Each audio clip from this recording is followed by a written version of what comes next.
জয় রাধে, জয় নিতাই চৈতন্য। আশা করি সবাই ভগবানের কৃপায় খুব ভালো আছেন এবং আনন্দিত আছেন।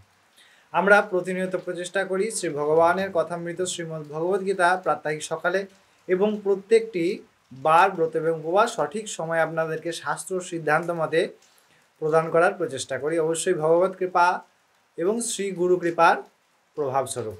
আজকে আমরা এই ভিডিওর মধ্যে আলোচনা করতে চলেছি যে এই জ্যৈষ্ঠ মাসের শুক্লপক্ষের যে একাদশী, অর্থাৎ এই যে অপরা একাদশী 2025, এই অপরা একাদশী 2025 কবে আমরা পালন করব এবং কিভাবে করব, অবশ্যই এর পরের দিনের আমরা পালনের সময় এবং আমরা বিশেষ করে এই একাদশীর মাহাত্ম্য কথা অবশ্যই জানব। প্রথমেই আপনাদেরকে জানিয়ে রাখি যে ইতিমধ্যে আমি যতগুলি একাদশীর ভিডিও বানিয়েছি প্রত্যেকটিতে আপনাদেরকে অবশ্য করে বলে রেখেছি যে এই যে একাদশীর ব্রত বা একাদশী আমরা পালন করব তা অবশ্যই কিন্তু আমাদের শ্রী গুরু সিদ্ধান্ত এবং আমাদের যে গুরু পরম্পরা তার যে আচার্যের যে সিদ্ধান্ত সেই মতে কিন্তু পালন করব। প্রধানত শাস্ত্র বিশেষভাবে বিহিত পঞ্চপ্রকাশ রবিশস্য একদম বর্জনীয় এবং অবশ্যই একাদশীর প্রধান যে বিষয় তা হলো একাদশ ইন্দ্রিয় জয়, অর্থাৎ এই ইন্দ্রিয়কে জয় করার জন্যে ভগবত চরণে আমাদের নিজের স্বরূপ বোধ করার জন্যে অথবা শ্রী ভগবানের চরণার বৃন্দে নিজেদের দাসত্ব স্বীকার করার জন্যে আমাদের এই ইন্দ্রিয়, এই যে ইন্দ্রিয়গুলি বারবার আমরা ভগবানের অংশ হওয়া সত্ত্বেও আমাদেরকে বিভাজিত করে আমাদেরকে দূরে সরিয়ে নিয়ে যায় ভগবানের থেকে, সেই ইন্দ্রিয় জয় অর্থাৎ একাদশ ইন্দ্রিয়, পঞ্চ জ্ঞানেন্দ্রিয়, পঞ্চ কর্মেন্দ্রিয় এবং অতিরিক্ত যা এই 10টি ইন্দ্রিয়ের প্রধান তা হলো মন, এই একাদশ ইন্দ্রিয় আমরা সংযম করতে পারি। অনেকে বলে থাকেন যে শুধুমাত্র কি বিধবারাই একাদশী করেন, একাদশী কিন্তু এমন নয়, একাদশী সবাই আবাল বৃদ্ধ বনিতা এবং সমস্ত শিশু আদি সবাই কিন্তু এই একাদশী ব্রত পালন করে। চলুন এবার আপনাদেরকে জানিয়ে রাখি এই অপরা একাদশী হলো 23শে মে অর্থাৎ শুক্রবার, জ্যৈষ্ঠ মাসে শুক্লপক্ষের একাদশী 23শে মে শুক্রবার আমরা পৃথিবীর বেশিরভাগ দেশেই কিন্তু পালন করা হবে। অবশ্যই ভারত এবং বাংলাদেশেও এর মতান্তরিত কিন্তু হচ্ছে না। এবার এই যে একাদশী, এই একাদশীর পরের দিনে অর্থাৎ 24শে মে শনিবার এই একাদশীর পালন সম্বন্ধে এবং পালনের সময় আমরা প্রথমে জেনে নিই, তারপরে আমরা এই একাদশীর বিস্তারিত মাহাত্ম্য কথার মধ্যে কিন্তু প্রবেশ করব। তো এর পরের দিন অর্থাৎ 24শে মে শনিবার এর পরায়ণ হচ্ছে পশ্চিমবঙ্গ ভারতে সকাল 4:53 থেকে শুরু করে সকাল 9:17 পর্যন্ত এবং বাংলাদেশে এই পালন হচ্ছে সকাল 5:18 থেকে শুরু করে সকাল 9:34 পর্যন্ত 24শে মে শনিবার। এই যে বিস্তারিত আমরা কিন্তু পালনের কথা শুনলাম। জয় রাধে। আমরা জানলাম যে 23শে মে শুক্রবার অপরা একাদশী 2025 এবং 24শে মে শনিবার অপরা একাদশীর পরের দিনের পালন। এবার চলুন আমরা ভগবান শ্রীকৃষ্ণের মুখ হইতে এই অপরা একাদশীর মাহাত্ম্য কথা আমরা জানব। অবশ্যই এই মাহাত্ম্য কথাটি কিন্তু ব্রহ্মাণ্ড পুরাণে বর্ণনা করা হয়েছে। যথারীতি যুধিষ্ঠির মহারাজ ভগবান শ্রীকৃষ্ণচন্দ্রকে জিজ্ঞাসা করছেন যে হে কৃষ্ণ, এই যে জ্যৈষ্ঠ মাসের শুক্লপক্ষের যে একাদশী, এই একাদশীর নাম কি এবং এই একাদশীর মাহাত্ম্য কথা আপনি কৃপাপূর্বক আমাকে বলুন। ভগবান শ্রীকৃষ্ণ অত্যন্ত আনন্দিত হয়ে যুধিষ্ঠির মহারাজের এই প্রশ্নের উত্তর স্বরূপ দিচ্ছেন যে হে যুধিষ্ঠির মহারাজ, আপনি যে প্রশ্ন করেছেন তা অত্যন্ত মাহাত্ম্যময় এবং এই প্রশ্নের দ্বারা আমি অত্যন্ত প্রসন্ন হয়েছি।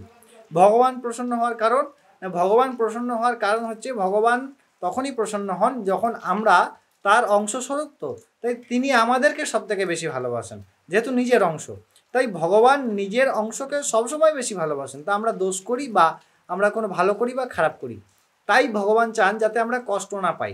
আমাদের যে প্রশ্ন তা যদি আমাদের সত্যিকারের দুঃখের নিবারণ হয় তবে তা অত্যন্ত আনন্দের বিষয়, ভগবানের প্রসন্নতার বিষয়। তাই ভগবান প্রসন্ন হয়ে বলছেন আপনার এই প্রশ্নের দ্বারা আমি অত্যন্ত আনন্দিত হয়েছি।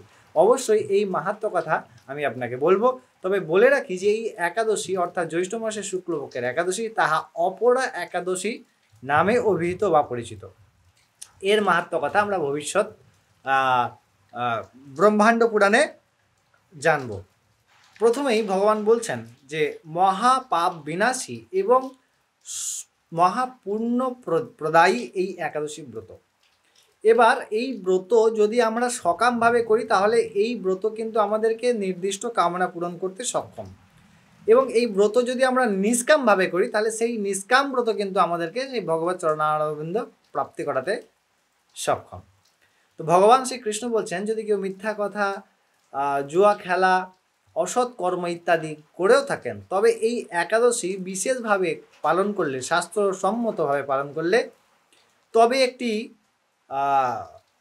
এখানের মধ্যে একটি বিশেষ করে চিহ্নিতকরণ শাস্ত্রীয় সিদ্ধান্ত যে আমি অপরাধ করলাম, আবার একাদশী করলাম, ভালো করে আমার পাপ নষ্ট হলো, ঠিক কথা, কিন্তু তারপরে আবার ওই পাপ যেন ইচ্ছাকৃত না হয়। ইচ্ছাকৃত হলে আগের পাপ প্লাস এই পাপ উইথ ইন্টারেস্ট আমাদেরকে অবশ্যই ভোক্তব্যম কৃতম কর্ম শুভম, শুভ এবং অশুভ দুইয়েরই ভোগ করতে আমরা বাধ্য হব। এবার ভগবান শ্রীকৃষ্ণ বলছেন যে এমনকি যারা অসৎ স্ত্রীসঙ্গ, চুরি, ভেজাল অর্থাৎ ভেজাল খাদ্যদ্রব্য বিক্রয়, যা এখন আমাদের কলিযুগের মধ্যে অত্যন্ত সহজলভ্য হয়ে গেছে, ওজনের মধ্যে গরমিল করে বিক্রি করা ইত্যাদি, এই সমস্ত পাপ করি, তাহলেও এই ব্রত সর্বসমর্থ হয়। এবার আসি আমাদের এই ব্রতের বিশেষ মাহাত্ম্য কথার মধ্যে। ভগবান শ্রীকৃষ্ণই বলছেন যুধিষ্ঠির মহারাজকে যে হে যুধিষ্ঠির মহারাজ, এই পৃথিবী লোকের মধ্যে যদি কেউ গ্রহণকালে কুরুক্ষেত্রের মধ্যে বসবাস করেন, তাহা অত্যন্ত মহাপুণ্যবান, পূর্ণ ফল প্রাপ্তি করা যায়। এবং কেউ যদি স্বর্ণদান, ঘোড়াদান, হস্তিদান ইত্যাদি অন্নদান, বস্ত্রদান এইগুলি দান করে থাকেন, তার থেকেও বেশি সামর্থ্যশালী হলো এই অপরা একাদশী। এই একাদশী পালনে অবশ্যই যে বিষয়গুলি অত্যন্তভাবে যুক্তিযুক্ত মানে পালনীয়, তা হচ্ছে কি না, তুলসী বৃক্ষে জল, তুলসীর সেবা, অবশ্যই ভগবত চরণারবিন্দের সেবা, শ্রীমদ্ ভাগবত মহাপুরাণ অথবা শ্রীমদ্ ভগবত গীতা পাঠ করা বা শ্রীমদ্ ভাগবত মহাপুরাণের শ্রবণ কীর্তন ইত্যাদি, অর্থাৎ ভাগবতী কর্ম। এবার যারা বাড়িতে থাকেন না, বাইরে কাজ করেন, কারণ কর্মটাও তো ভগবানের, তখন সেই কর্মও তো ভগবানের নিমিত্তে যদি অর্পণ করি তাহলেও তা ভগবানেরই কর্ম বলে তিনি মানেন। তাই ভগবান বলছেন যে এই যে ব্রত, এই ব্রত কিনা মহা পাপ, যে পাপগুলি সহজে নিবারণ হয় না, সেই প্রকার পাপ যদি করি এবং সর্বশ্রেষ্ঠ যদি পূর্ণও করি, তার সঙ্গেও তুলনা হয় না। কারণ সমস্ত প্রকার পাপ নষ্ট করতে এই একাদশী সমর্থশালী, এবং সব থেকে বড় বড় পূর্ণগুলির থেকেও আরও মহামহিম এই একাদশী, জ্যৈষ্ঠ মাসের শুক্লপক্ষের একাদশী। অবশ্যই এই একাদশীতে আমরা তুলসীতে জল দান প্রদান করি, তুলসী মায়ের সেবা করি, ভগবানের সেবা করি, গুরুদেবের সেবা করি। অবশ্যই গুরু বা আচার্য পরম্পরার যে বিধান, সেই অনুযায়ী আমরা এই একাদশী পালন করার প্রচেষ্টা করি এবং নিরন্তর ভগবত সেবার মধ্যে যুক্ত হওয়ার প্রচেষ্টা করি। অবশ্যই এই একাদশী আমাদেরকে, এই একাদশী মহারানের কৃপায় আমরা সেই ভগবানের সেই চরণ কমলার বৃন্দ প্রাপ্ত করতে সমর্থ হব। অবশ্যই এই একাদশী আপনি নিজে পালন করুন, আপনার বাড়ি এবং আপনার বন্ধু বান্ধব সবাইকে পালন করতে সাহায্য করুন। ততক্ষণ আপনারা অনেক ভালো থাকবেন, আনন্দিত থাকবেন। আমরা অবশ্যই আবার পরবর্তী কথা নিয়ে ফিরে আসছি, শ্রীমদ্ ভগবদ্গীতা এবং আরও শাস্ত্র এবং ধর্ম এবং প্রত্যেকটি বার ব্রত উপবাস সঠিকভাবে প্রাপ্ত করার জন্য আমাদের চ্যানেলটিকে অবশ্যই যুক্ত হয়ে থাকুন। ততক্ষণ জয় রাধে, জয় নিতাই চৈতন্য।